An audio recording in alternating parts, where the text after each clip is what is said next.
Hello दोस्तों, स्वागत है आपका हमारे चैनल यूपी एग्जाम क्रेजर में। दोस्तों आज के वीडियो में हम 26 नवंबर से संबंधित उत्तर प्रदेश के सभी एग्जाम्स के लिए मोस्ट इंपॉर्टेंट करंट अफेयर के क्वेश्चंस को डिस्कस करेंगे और हर एक क्वेश्चन से रिलेटेड आपको फैक्ट भी बताएंगे। और वीडियो के अंत में हम आपसे एक क्वेश्चन भी पूछेंगे जिसका जवाब आपको कमेंट बॉक्स में देना है। और अगर आपको इसकी PDF डाउनलोड करनी है तो इसकी PDF आप हमारे टेलीग्राम ग्रुप से डाउनलोड कर सकते हैं। टेलीग्राम ग्रुप की लिंक आपको वीडियो के डिस्क्रिप्शन में मिल जाएगी। तो चलिए शुरू करते हैं। आज का सेशन शुरू करने से पहले हम कल के क्वेश्चंस का रिवीजन करेंगे। कल का पहला क्वेश्चन है, उत्तर प्रदेश का पहला हेलमेट बैंक कहाँ बनने जा रहा है? इसका जो करेक्ट आंसर है वो है ऑप्शन नंबर सी, नोएडा में। अगला क्वेश्चन है, विश्व मत्स्य दिवस के अवसर पर उत्तर प्रदेश मत्स्यजीवी संघ को कहाँ सम्मानित किया गया? इसका जो करेक्ट आंसर है वो है ऑप्शन नंबर बी, भुवनेश्वर में। और दोस्तों उत्तर प्रदेश करंट अफेयर की लास्ट 10 मंथ की अगर आपको PDF डाउनलोड करनी है तो इसकी लिंक आपको वीडियो के डिस्क्रिप्शन में मिल जाएगी। वहां से आप इस PDF को डाउनलोड कर सकते हैं। इस PDF में हमने जनवरी से लेकर अक्टूबर 2021 तक यानी लास्ट 10 मंथ के उत्तर प्रदेश करंट अफेयर के सभी इंपॉर्टेंट क्वेश्चंस को विस्तार पूर्वक बताया है। और दोस्तों इसके अलावा अगर आपको केवल अक्टूबर महीने की उत्तर प्रदेश करंट अफेयर की PDF डाउनलोड करनी है तो उसकी लिंक भी आपको वीडियो के डिस्क्रिप्शन में मिल जाएगी। तो वहाँ से आप ये दोनों PDF डाउनलोड कर सकते हैं। और दोस्तों PDF डाउनलोड करने में अगर कोई भी प्रॉब्लम होती है या फिर आप PDF डाउनलोड नहीं कर पाते हैं तो साइट पर आपको WhatsApp नंबर और ईमेल मिल जाएगा जिस पर आप कांटेक्ट कर सकते हैं। अगला क्वेश्चन है, केंद्रीय रेल मंत्री अश्विनी वैष्णव ने देश की सांस्कृतिक विरासत के दर्शन के लिए किन ट्रेनों को चलाने की घोषणा की है? इसका जो करेक्ट आंसर है वो है ऑप्शन नंबर डी, भारत गौरव ट्रेन। अगला क्वेश्चन है, 24 नवंबर को हुई केंद्रीय कैबिनेट की बैठक में तीनों कृषि कानूनों को वापस करने वाले बिल को मंजूरी मिली। कैबिनेट की अध्यक्षता किसने की? तो इस कैबिनेट की अध्यक्षता की प्रधानमंत्री नरेंद्र मोदी ने, यानी ऑप्शन नंबर 20 का करेक्ट होगा। अगला क्वेश्चन है, 3 दिवसीय आधार 2.0 कार्यशाला का उद्घाटन किसके द्वारा किया गया? इसका जो करेक्ट आंसर है वो है ऑप्शन नंबर ए, केंद्रीय इलेक्ट्रॉनिक्स और सूचना प्रौद्योगिकी मंत्री अश्विनी वैष्णव के द्वारा। अगला क्वेश्चन है, नासा का लेजर संचार रिले प्रदर्शन यानी LCRD किस तारीख को लॉन्च किया जाएगा?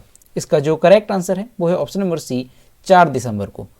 अगला क्वेश्चन है, मध्य प्रदेश सरकार ने पाताल पानी रेलवे स्टेशन का नाम बदलकर निम्न में से क्या रखने की घोषणा की है? इसका जो करेक्ट आंसर है वो है ऑप्शन नंबर बी, टंटिया मामा। अगला क्वेश्चन है, 34वीं अखिल भारतीय डाक कुश्ती चैंपियनशिप की मेजबानी कौन सा शहर कर रहा है? इसका जो करेक्ट आंसर है वो है ऑप्शन नंबर ए, नई दिल्ली। अगला क्वेश्चन है, राष्ट्रपति रामनाथ कोविंद ने नवंबर 2021 में किसको शौर्य चक्र वीरता पुरस्कार प्रदान किया? इसका जो करेक्ट आंसर है वो है option number B, Mahesh Kumar Bhure को। तो दोस्तों ये थे कल के क्वेश्चंस जिसका हमने रिवीजन किया। अब हम शुरू करते हैं आज का सेशन। आज का पहला क्वेश्चन है, हाल ही में दुनिया की पहली स्टेम सेल थेरेपी किस शहर में दी गई? तो ये दी गई है उत्तर प्रदेश के कानपुर में, यानी ऑप्शन नंबर ए इसका करेक्ट होगा। दुनिया में पहली बार विशेष पेटेंट डिवाइस से रेटिनाइटिस पिगमेंटोसा मर्ज के नेत्र रोगी को स्टेम सेल थेरेपी दी गई है। मंगलवार को GSVM मेडिकल कॉलेज कानपुर के नेत्र रोग विभागाध्यक्ष डॉक्टर परवेज खान ने स्टेम सेल थेरेपी के विशेषज्ञ डॉक्टर BS राजपूत के साथ थेरेपी दी। हेलट में शुक्लागंज के रहने वाले 30 साल के नेत्र रोगी को स्टेम सेल थेरेपी दी गई। रेटिनाइटिस पिगमेंटोसा के रोगी को स्टेम सेल थेरेपी दिए जाने का यह देश का पहला केस है। विशेष तकनीकी का इस्तेमाल होने के कारण यह दुनिया का पहला केस हो गया है। तो दोस्तों ये क्वेश्चन मोस्ट इंपॉर्टेंट है, आपको अच्छे से ध्यान रखना है कि दुनिया में पहली बार विशेष पेटेंट डिवाइस से रेटिनाइटिस पिगमेंटोसा मर्ज के नेत्र रोगी को स्टेम सेल थेरेपी दी गई है। अब दोस्तों ये जो विशेष पेटेंट डिवाइस है ये है क्या, तो इसके बारे में थोड़ा जानते हैं। तो दोस्तों आंख की रेटिना की सतह के ऊपर 800 माइक्रोन की झिल्ली होती है और अभी तक इसे भेद कर दवा डालने की कोई डिवाइस नहीं थी। और जो नेत्र रोग विभागाध्यक्ष हैं डॉक्टर परवेज, उन्होंने एक विशेष प्रकार की नीडल खोजी है जिसकी मदद से सुप्रा कुराइडल लेयर में दवा पहुंचाई जा सकती है इस विशेष नीडल की मदद से। तो इसी विशेष पेटेंट डिवाइस से रेटिनाइटिस पिगमेंटोसा मर्ज के नेत्र रोगी को स्टेम सेल थेरेपी दी गई है। तो इस विशेष पेटेंट डिवाइस से जो थेरेपी दी गई है वो दुनिया में पहली बार है और ये आपको ध्यान रखना है कि उत्तर प्रदेश के कानपुर में स्टेम सेल थेरेपी दी गई है। अब दोस्तों ये जो बीमारी है रेटिनाइटिस पिगमेंटोसा, ये बीमारी क्या होती है?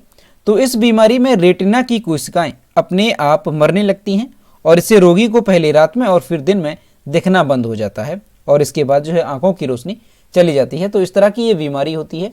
तो दोस्तों आपको ध्यान रखना है कि ये जो दुनिया की पहली स्टेम सेल थेरेपी है वो कहाँ पर दी गई है? तो कानपुर के हैलट अस्पताल में ये थेरेपी दी गई है। अब दोस्तों यहाँ पर कानपुर की बात है तो कानपुर के बारे में जानते हैं। तो सबसे पहले यहाँ पर मैप में देखेंगे कि मैप में कानपुर कहाँ पर है। तो यहाँ पर आप देख सकते हैं ये है मैप में कानपुर, और ये जो कानपुर है ये उत्तर प्रदेश के किन किन जिलों की सीमा को साझा करता है? तो कानपुर देहात, उन्नाव, फतेहपुर और हमीरपुर ये डिस्ट्रिक्ट हैं जिसकी सीमा को कानपुर टच करता है। अब दोस्तों कानपुर से संबंधित कुछ इंपॉर्टेंट क्वेश्चन हैं जो कि एग्जाम में पूछे जाते हैं। जैसे कानपुर का उपनाम क्या है? तो उत्तर भारत का मैनचेस्टर इसे कहा जाता है। उद्योग नगर और चर्म नगर ये कानपुर के उपनाम हैं। और जो कानपुर है ये गंगा नदी के दक्षिण तट पर बसा हुआ है, इसे भी आपको ध्यान रखना है। और दोस्तों 1857 का जो विद्रोह हुआ था उसमें कानपुर से नेतृत्व किसने किया था? तो आपको ध्यान रखना है नाना साहेब, जिन्हें धुंधु पंत के नाम से भी जाना जाता है, उन्होंने कानपुर से नेतृत्व किया था।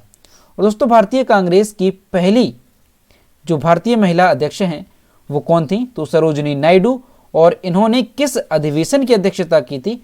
तो ध्यान रखना है 1925 में। 1925 में इन्होंने कानपुर अधिवेशन में अध्यक्षता की थी। तो इनका नाम काफ़ी इंपॉर्टेंट है। और दोस्तों ये क्वेश्चन मोस्ट इंपॉर्टेंट है कि उत्तर प्रदेश में पहली बार जो रेलगाड़ी की शुरुआत की गई थी तो वो कब की गई थी और कहाँ से कहाँ तक रेलगाड़ी चलाई गई थी? तो आपको ध्यान रखना है 1859 में। 1859 में उत्तर प्रदेश में पहली बार रेलगाड़ी चली थी। कहाँ से कहाँ तक? तो इलाहाबाद से कानपुर के बीच पहली रेलगाड़ी चलाई गई थी। और कानपुर का जो एक जिला एक उत्पाद है वो क्या है? तो ध्यान रखना है चमड़ा उत्पाद। और कानपुर में जो प्रमुख मेला या महोत्सव है वो कौन सा है? तो बिठूर महोत्सव। और दोस्तों इसके अलावा आपको ध्यान रखना है कि कानपुर में प्रमुख संस्थान कौन कौन से हैं? जैसे भारतीय चमड़ा, रंगाई एवं जूता संस्थान है, और इसके अलावा केंद्रीय चर्म अनुसंधान संस्थान ये चेन्नई की इकाई है, और उत्तर प्रदेश वन अनुसंधान संस्थान ये कानपुर में कुछ प्रमुख संस्थान हैं जिसे आपको अच्छे से ध्यान रखने हैं। तो ये जितने भी क्वेश्चन कानपुर से रिलेटेड हैं वो आपको अच्छे से ध्यान रखने हैं। अगला क्वेश्चन है, हाल ही में वन नेशन वन नंबर योजना के तहत BH सीरीज का पहला नंबर किस राज्य में जारी किया गया? इसका जो करेक्ट आंसर है वो है option number B, Uttar Pradesh में। पूरे भारत में वन नेशन वन नंबर की शुरुआत हो गई। वन नेशन वन नंबर की प्रतिक्रिया सबसे पहले उत्तर प्रदेश से शुरू हुई। वाहनों के लिए भारत BH सीरीज का पहला नंबर मिर्जापुर से बुक हुआ। मिर्जापुर निवासी अमित रंजन ओझा ने अपनी XUV 300 के लिए नंबर लिया। इस गाड़ी के लिए जारी किया गया भारत सीरीज का यह पहला नंबर कितना है? तो आपको ध्यान रखना है 21BH0905A। ये पहला नंबर है जो कि भारत सीरीज का पहला नंबर जारी किया गया।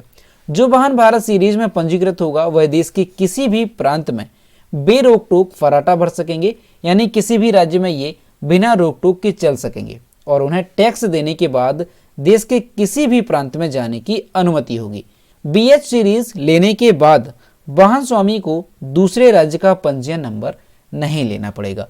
तो दोस्तों आपको ध्यान रखना है कि पूरे भारत में वन नेशन वन नंबर की शुरुआत की गई है और सबसे पहला जो वन नेशन वन नंबर के तहत नंबर जारी किया गया है वो किस राज्य से जारी किया गया है? तो आपको ध्यान रखना है उत्तर प्रदेश से। और उत्तर प्रदेश में किस जिले से? तो ध्यान रखना है कि मिर्जापुर से ये पहला नंबर बुक किया गया है। तो दोस्तों आपको ध्यान रखना है कि ये जो योजना है वन नेशन वन नंबर, इसके तहत पंजीकरण कराने के बाद वाहन देश के किसी भी राज्य में बिना किसी रोक टोक के चलाया जा सकता है। अब दोस्तों ये जो योजना है वन नेशन वन नंबर, इसके तहत किसका रजिस्ट्रेशन किया जाएगा?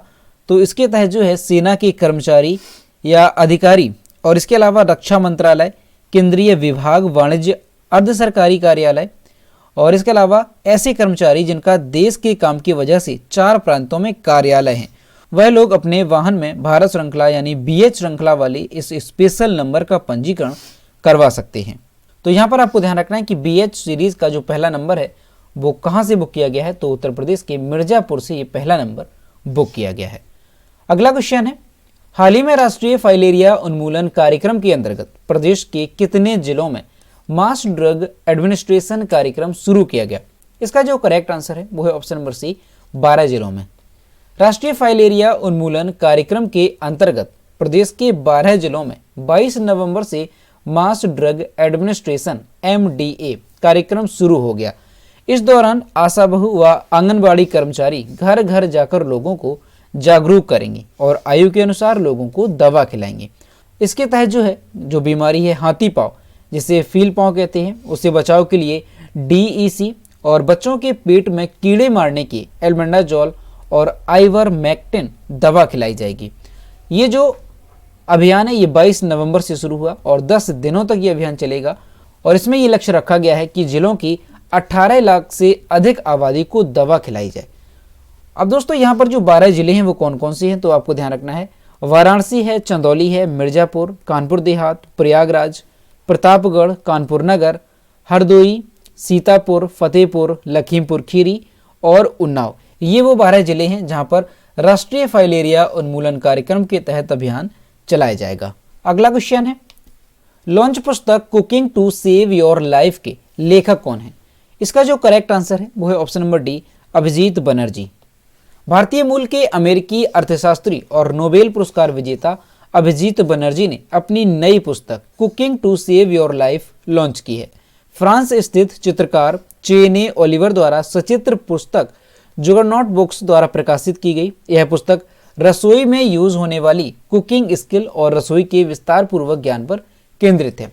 और दोस्तों ये जो अभिजीत बनर्जी हैं, इन्हें 2019 में आर्थिक विज्ञान में नोबेल पुरस्कार दिया गया था, लेकिन इन्हें संयुक्त रूप से दिया गया था। तो आपको ध्यान रखना है कि अभिजीत बनर्जी, एस्थर डुफ्लो और माइकल क्रेमर के साथ इन्हें 2019 का आर्थिक विज्ञान में नोबेल पुरस्कार दिया गया था। तो आपको अच्छे से ध्यान रखना है कि जो cooking to save your life पुस्तक है ये किसने लॉन्च की है, तो अभिजीत बनर्जी ने इस पुस्तक को लॉन्च किया है। अगला क्वेश्चन है, किसे अंतर्राष्ट्रीय एमी पुरस्कार 2021 में सर्वश्रेष्ठ अभिनेता नामित किया गया? इसका जो करेक्ट आंसर है वो है option number A, David Tennant को। अंतर्राष्ट्रीय एमी पुरस्कार 2021 में सर्वश्रेष्ठ अभिनेता का खिताब डेविड टेनेंट ने जीता। वर्ष 2021 का इंटरनेशनल एमी अवार्ड्स का 49वां संस्करण आयोजित किया गया था। भारत में नवाजुद्दीन सिद्दीकी को सीरियस मैन में उनके प्रदर्शन के लिए सर्वश्रेष्ठ अभिनेता नामित किया गया। वहीं अगर सरफेस अभिनेत्री की बात की जाए तो उसका खिताब हेले स्वकायर को दिया गया। यह पुरस्कार 1 जनवरी 2020 और 31 दिसंबर 2020 के बीच टेलीविजन कार्यक्रमों और फिल्म के उत्कृष्टता के लिए दिया गया है। तो दोस्तों आपको ध्यान रखना है कि 2021 का अंतर्राष्ट्रीय एमी पुरस्कार में सर्वश्रेष्ठ अभिनेता का खिताब किसे दिया गया, तो डेविड टेनेंट ने इस पुरस्कार को जीता है। और दोस्तों ये जो डेविड टेनेंट है ये किस देश के हैं, तो आपको ध्यान रखना है ये यूनाइटेड किंगडम के हैं। और इसके अलावा आपको ध्यान रखना है कि जो भारत के नवाजुद्दीन सिद्दीकी हैं इन्हें सीरियस मैन में उनके प्रदर्शन के लिए सर्वश्रेष्ठ अभिनेता नामित किया गया है। अगला क्वेश्चन है, सतत विकास लक्ष्य शहरी सूचकांक में शीर्ष स्थान पर कौन सा शहर रहा? इसका जो करेक्ट आंसर है वो है ऑप्शन नंबर बी, शिमला। सतत विकास लक्ष्य शहरी सूचकांक में शिमला शहर देश भर में शीर्ष स्थान पर रहा। शिमला शहर टॉप 10 में 100 में से 75.50 अंकों के साथ शीर्ष स्थान पर रहा।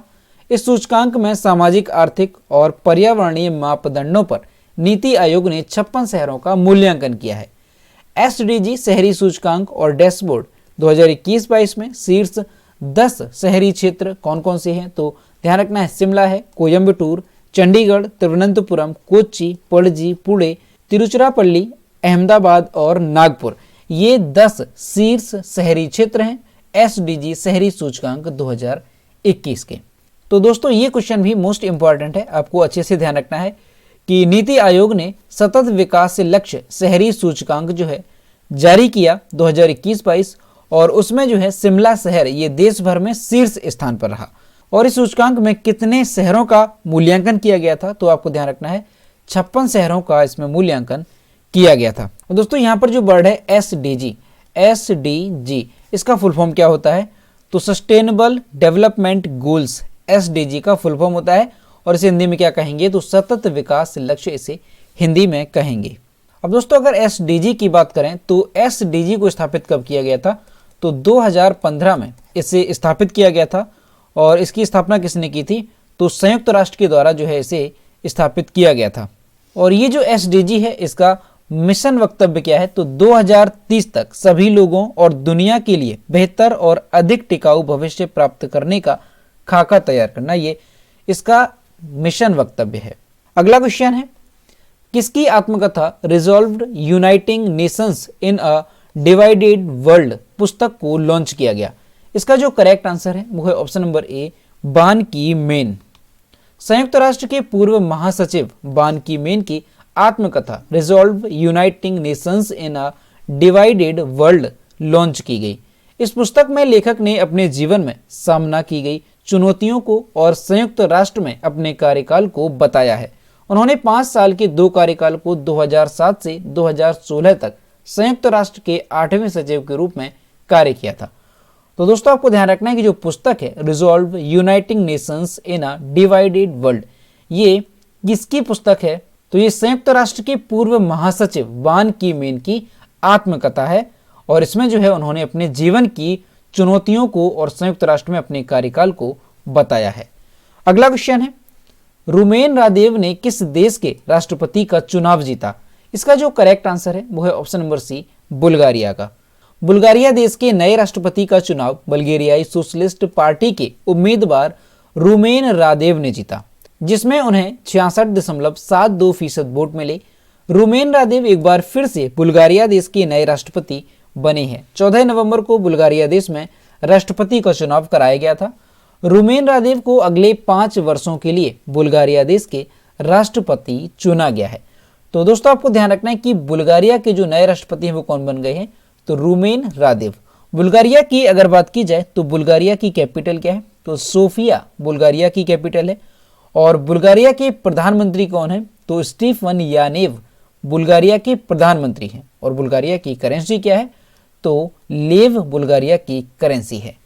अगला क्वेश्चन है, निम्न में से किस राज्य ने 3 राजधानी वाले विधेयक को निरस्त करने की घोषणा की है? इसका जो करेक्ट आंसर है वो है option number C, Andhra Pradesh ने। आंध्र प्रदेश सरकार ने 3 राजधानियों के लिए मार्ग प्रशस्त करने वाले कानून को निरस्त करने का निर्णय लिया है। आंध्र प्रदेश की 3 राजधानियों को लेकर चल रहा विवाद अब खत्म होने जा रहा है, क्योंकि अब राज्य की केवल एक ही राजधानी होगी और वो क्या होगी, तो अमरावती आंध्र प्रदेश की अब राजधानी होगी। मुख्यमंत्री की घोषणा के साथ ही राज्य मंत्रिमंडल ने 3 राजधानियों के विधेयक को वापस लेने और उच्च न्यायालय को निर्णय की सूचना देने का फैसला लिया है। तो दोस्तों आपको ध्यान रखना है कि आंध्र प्रदेश में जो है अभी तक 3 राजधानियां थी, तो उसको लेकर के जो है काफी ज्यादा विवाद चल रहा था और अब जो है उसे खत्म किया जा रहा है और अब आंध्र प्रदेश की केवल एक राजधानी होगी और वो क्या होगी, तो अमरावती आंध्र प्रदेश की राजधानी होगी।